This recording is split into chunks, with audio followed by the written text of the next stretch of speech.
Welcome to FOXSOUL's Black Report, your daily source for Black news, views, and opinions. Today is Wednesday, November 23rd, and I'm Mimi Brown. And I'm Romeo.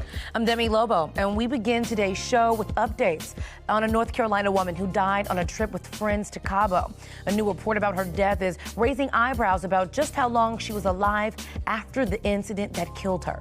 Meanwhile, the family of Rayshard Brooks reaches a settlement with the city of Atlanta. But does the settlement admit guilt? We'll reveal what the city thinks. Then the family of a special needs boy is seeking a settlement after school officials strip-searched a 12-year-old boy, and we have that story. Plus, Carla Ronaldo, the curvy critic, joins us to share some of the best movies to see this holiday season and find out what OG music streaming platform makes a comeback with a new music festival in the metaverse. We have all of that and so much more. This is our voice and our truth, so let's get it.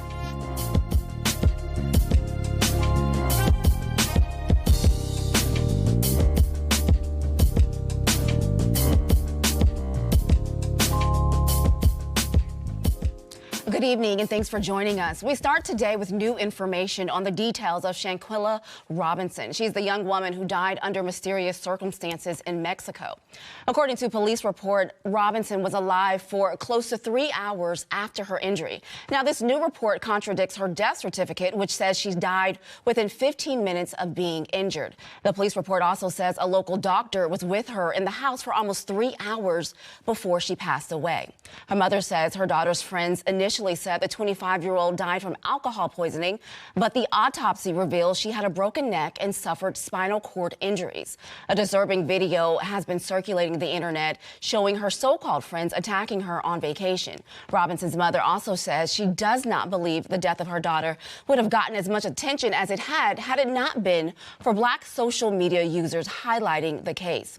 Posts about Robinson's death went viral on social media. Now, less than a month later, officials are acknowledging the power of Black social media support and saying it was crucial to keeping her case alive. You know what? That is so true. Yeah. I know personally, if you go to Twitter, if you go to Instagram, if you just hashtag her name, there are people who care so much about this case that they are becoming journalists themselves and being able to find clues and put those clues together. What I didn't say in this, when I was reading the story, is that, so according to the police report, it also says that the friends did not want them to take her to the hospital. And I'm not sure why. I didn't say why, but it was saying that even though she was laying there, they were trying to give her CPR for almost I think they said between 30 minutes to an hour. They did not want her to be transported to a hospital. So the FBI says they are investigating. The Mexican authorities say that they are investigating, but there's just so much that we do not know about this case. Yeah. You know, the only thing about this, again, I bring back Kenneka Jenkins, a story that happened in Chicago. The only thing that makes me nervous is because we do have so many people that are now journalists. Not everything that we hear is going to be true. You know, there are so many people that are making this. I've heard so many different varying stories. It's kind of hard to know what is real and what is not. And so I just don't like that we use the term a mysterious death, because it's a mystery if nobody knows what happened. There were 5 or 6 people that were there that absolutely have a clue as to what went on. Someone needs to tell the parents and tell the world what happened on this day in Mexico. So I just don't want us to use the word mysterious, because it is not a mystery. Somebody knows exactly how this Black woman died. And so also, too, I want to thank Black Twitter, because going back to Kenneka Jenkins with that story, that was a mystery to me. Like, I feel like there was a camera shot that didn't really fully tell us, and we couldn't really figure out. She could have died under mysterious. This, someone personally had their hands on her to personally kill her. So this, to me, is not a mystery. So when you're talking about Kenneka Jenkins, you're talking about the young Black lady at the hotel that disappeared, that went into the kitchen in a hotel. And she was also with friends. And she was with friends at the time. Thank you. No. People are definitely connecting those two stories, but I just don't want to use the word mystery, because this is not a mystery. It is just an unsolved case as of right now. And let's think about, first of all, the video came out. It was very disturbing, but without that video, we wouldn't have any idea what really kind of happened. So now Now we know that for a fact. The problem we have is Thanksgiving is tomorrow. This family is not going to have that loved one at that table. So imagine what they're going through, yet they have all these different allegations and stories continue to come out, whether true or false. It's only just deepening the wound within their heart, right? Yeah. So that's hard to intake, but we do know at some point all the facts will come out, and we do know these were not her friends. Absolutely. We know these were not her friends, and I think I said this on Monday. There were 5 other people, right? So therefore, someone's going to crack. There's no way that 5 people, 6 people, how many ever can keep a secret like this? There's just no way. There's no way. There's no way. You know, I go back to my mom. I was telling you guys that my mom's been like her own journalist as well. She's been coming to me with a new fact every day about what she thinks is going on. She has found the people's Facebook page, their mother's Facebook page, Instagram. She's dating it back. My mom, she has a whole board of connecting it all. So trust me and believe that this story is not the end of it, and we're going to absolutely get to the bottom of it. Yeah. So to answer our next story here, we have new disturbing video, Soulmates, into our newsroom this evening. It shows a black man who was pulled over by police for a window tint violation, shot and killed less than 5 minutes after that encounter. We must warn you that part of this video is very disturbing to watch. What is wrong with you? Why is you grabbing on me, man? Give me a unit. Why you grabbing on me, bro? Turn around and put your hands behind your back. What's wrong with you, bro? Put your hands behind your back. For what? Put your hands behind your back. For what, bro? Put your hands behind your back. For what? 10-18! This is Rapids Parish Sheriff's Deputy Rodney Anderson. He's struggling with Derek Kittling. In the video, you can see here that Kittling asks, why is he being pulled over? The officer repeatedly demands Kittling to put his hands behind his back, but the man is still asking why. Then a struggle ensues. The sheriff of police claims that the deputy lost control of his taser. Kittling picked it up, and while it was on the ground, the 2 men are struggling. As you can see here, Soulmates on the ground. Then after roughly 1 minute, the deputy opens fire, killing the man that you see here in the video. The family has hired attorney Ben Crump. They say that there is no way that their loved one should have been dead after a window tint violation. And we absolutely agree that a window tint violation, first off, not to say that anybody deserves or does not deserve to die, but a window tint violation, we can all agree, does not deserve this. And so the question that it should not be, the question is definitely, was it justified and was it preventable? Those are my first 2 questions. Was it justified and was it preventable? That is what the police officers are trying to figure out. But our side is, was this avoidable? Because police are going to say, hey, you know, we feel like this was a justified act because he picked up our taser and we were shooting in self-defense. That's what the police officers are going to argue. Here, we're going to be like, could this have been avoided? Could we go back to how do we connect a window tint to someone losing their life? And so it's 2 different conversations, I believe, that are happening with this. Because, of course, we see, should he have grabbed the taser and things of that nature? Yes, but also, too, could have this been avoided way before this got to this part? I mean, I think we're taught, most of us anyway, as black individuals, to comply, just to do what you're told, put your hands on the wheel.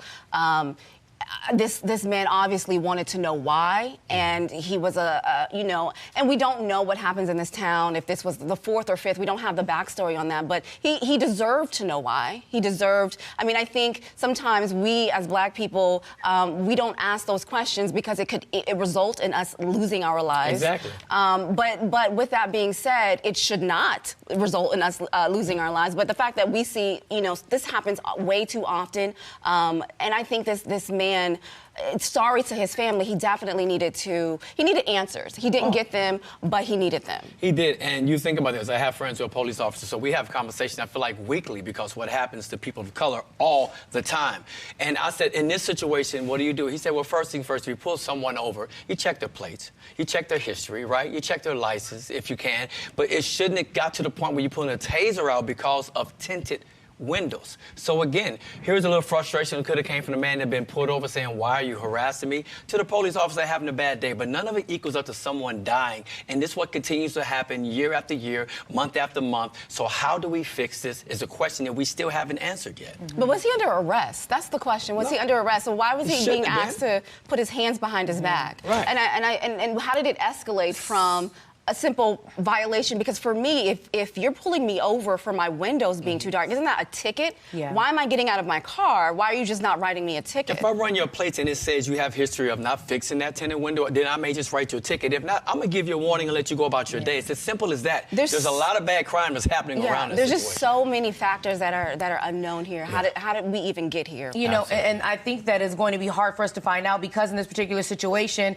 the police gave body camera footage with no audio. So that place, we're missing the audio to know, like you said, Mimi, to fill in the gaps as to what happened. There also was 2 different camera shots of bystanders, camera footage, and people gave limited perspective as to what happened. So I believe that only the 2 people that are going to know exactly what happened is that officer, and sadly we cannot get the viewpoint of the man who has lost his life. And I believe the police officer is going to have to be the person to hopefully give the truth and fill in the blanks, because there's a lot missing, and sadly I believe that there's a chance we might not get the full story. Definitely. All right, so the city of Atlanta has agreed to pay the estate of Rayshard Brooks $1 million. It follows a lawsuit brought by Brooks' widow, Tamika Miller, from the 2020 officer-involved shooting. Now, back in August, prosecutors determined the 2 officers tied to the deadly shooting would not face charges. The officers were called to Wendy's parking lot for a man sleeping in the drive-thru lane. When they tried to arrest Brooks, he took one of their tasers and tried using it on them. One of the officers shot him twice, killing him. The city says the settlement does not admit guilt. And a judge in Philadelphia is sentencing a police officer to less than 2 years in prison for the killing of a 25-year-old black man. The former cop, Eric Roosh Jr., shot and killed 25-year-old Dennis Plowman Jr. 6 seconds after arriving on the scene. He was fired from the department 6 months later. Now, Roosh, he was charged in 2020 and convicted in September of voluntary manslaughter and a weapons charge. Now, that voluntary manslaughter charge that carries a maximum sentence of 20 years in prison. But during sentencing, the judge said Roosh had demonstrated good behavior since he had been charged, and a longer sentence would not offer him any rehabilitation. The latest search for the remains of the victims of the 1921 Tulsa Race Massacre has ended, with 32 additional caskets discovered and 8 sets of remains exhumed. So the excavation and exhumations at Tulsa's Oak Lawn cemeteries began October 26th and ended last week. The remains were sent to a nearby lab for analysis and DNA collection. Searchers were looking for unmarked graves of the people who were probably male in plain caskets with signs of gunshot trauma. Investigators are looking for a possible mass grave of victims of the 1921 massacre at the hands of a white mob. More than 1,000 homes were burned, looted, and destroyed in a thriving district known as Black Wall Street. Historians believe that the victims were buried in unmarked graves. Their locations were never recorded in records, and rumors have it that they persisted for decades of mass graves in that area. The mother of a Chicago teenager who was fatally shot in the back while running from police will receive $5 million in a settlement approved by the city. 17-year-old Michael Elam Jr. was killed after police pursued his friend's vehicle for a traffic violation in February of 2019. His family says he was taking his girlfriend on Valentine's date. Elam's mother, Alice Martin, filed a civil lawsuit 6 months later. Chicago officials agreed to a multi-million-dollar payout last week. And the mother of a special needs 12-year-old boy says her son was strip searched at school without her consent. She says a gun accusation prompted school officials to strip search a 12-year-old child on more than one occasion. This happened at the Mount Pleasant School District in Mount Pleasant, Michigan. That's about 70 miles north of Lansing. Johnson says her son was diagnosed with attention deficit disorder, oppositional deficit disorder, and depression, all conditions she says that are documented in his independent education plan. The lawsuit also states Johnson has been a victim of racial harassment and bullying in his predominantly white middle school. As punishment after the strip search, Johnson was then sent to an isolated room, which is a violation due to his disorder. The family is now seeking $2 million in damages from the district. You know, I don't think any child should be strip searched, let alone a special needs 12-year-old. There's so many different issues with what's happening right here. One, it's happened multiple times. Two, why would you suspect this young child that you have his educational report? It's on record that he has mental illnesses. What would make you believe that he has a gun? And why wasn't his mother notified the first time if you thought that? I mean, there's just so many questions. But strip searching a 12-year-old child with or without special needs needs is never okay. It's never okay. You know, and being a parent, like, what does that do to the parent? What does that do to the child if that happens continuously over and over again? And if we're doing that to 12-year-olds, or TSA is going to start doing it at the airport, or we're just going to start strip searching everyone, that makes no sense at all that it got to that point. And I think there's definitely more to it, to the story that's going to come out. For sure. You know, I think that one of the biggest problems that I have for sure is the parent not being alerted right away. Both of you guys have young children in school. I would be mortified to know that something like this happened. The mother didn't find out about this until the young boy texted the mom like, "Hey, I'm in a secluded area right now, and I can only I can literally only leave this room to go to the bathroom." Also, the mother's upset because they didn't clear up the rumor about him not having a gun. So now he's not able to enroll in any other school. So this is like they moved out of the district. I mean, this is like an ongoing, this is an ongoing situation that he's going to have to deal with. I mean, the trauma on top of what he's already diagnosed with. I just can't even imagine what this family and this young boy is going through right now. So a retired St. Louis judge who sentenced a 16-year-old boy to almost 2.5 centuries in jail for robbery has since changed her mind, calling her decision an act of insanity. On November 9th, Bobby Bostic became a free man. It was the first time that he was not a ward of the state since 1995. Now, in 1997, then Judge Evelyn Baker convicted him to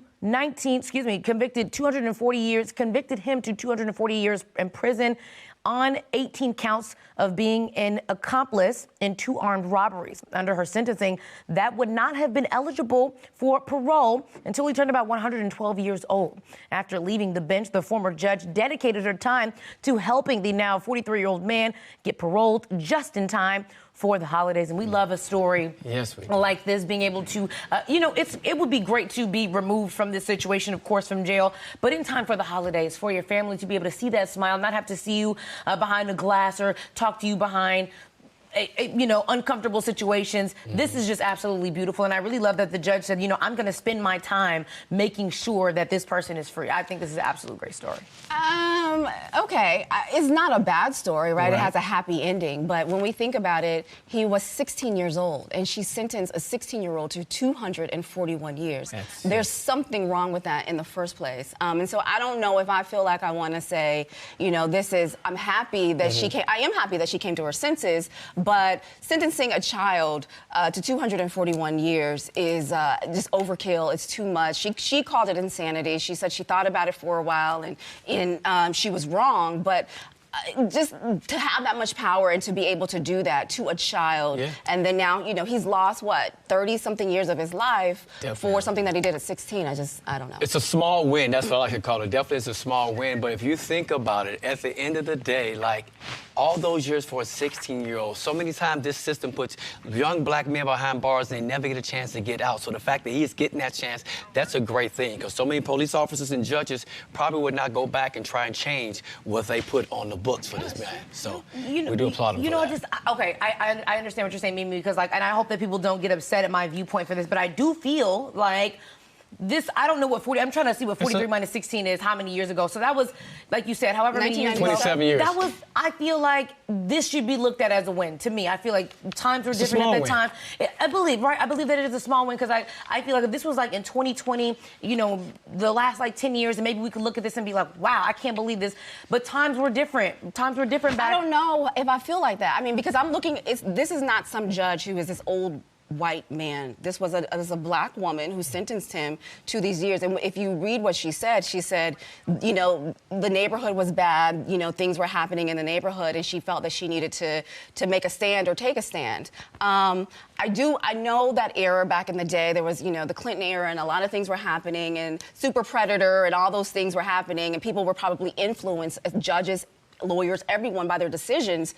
But I'm looking at her as this older black woman who understands that this man has redeeming qualities, and I don't have to sentence him to 241 years. He's 16. That's how I see it. I love that. I just feel like you said, small wins. I want to take. There are people that die in jail. That for him to be able to be, not that it's like we should be like, oh my God, I'm so glad that the white man gave us this opportunity. But there are people that die in jail that don't get a chance to get out. That I think that we should celebrate the small win. Both valid points. Small win. I love the fact that you said it was a black judge, though, and realized it was a bad neighborhood, and it was then. Okay, so I know we have to carry on, so we're going to do just that. Now to a story we've been following here on the Black Report for a few years. A Louisiana grand jury began hearing evidence Monday in the deadly 2019 arrest of Ronald Greene. The long-awaited testimony will determine whether state charges are brought against the white troopers, seen on body camera stunning, striking, and dragging the black motorist by his ankle shackles following a high-speed chase. Prosecutors plan to present a wide range of felony counts related to the troopers' use of force. The decision to leave Greene handcuffed and prone for several minutes before rendering aid. The panel is expected to hear from several witnesses before deciding on an indictment in the coming weeks.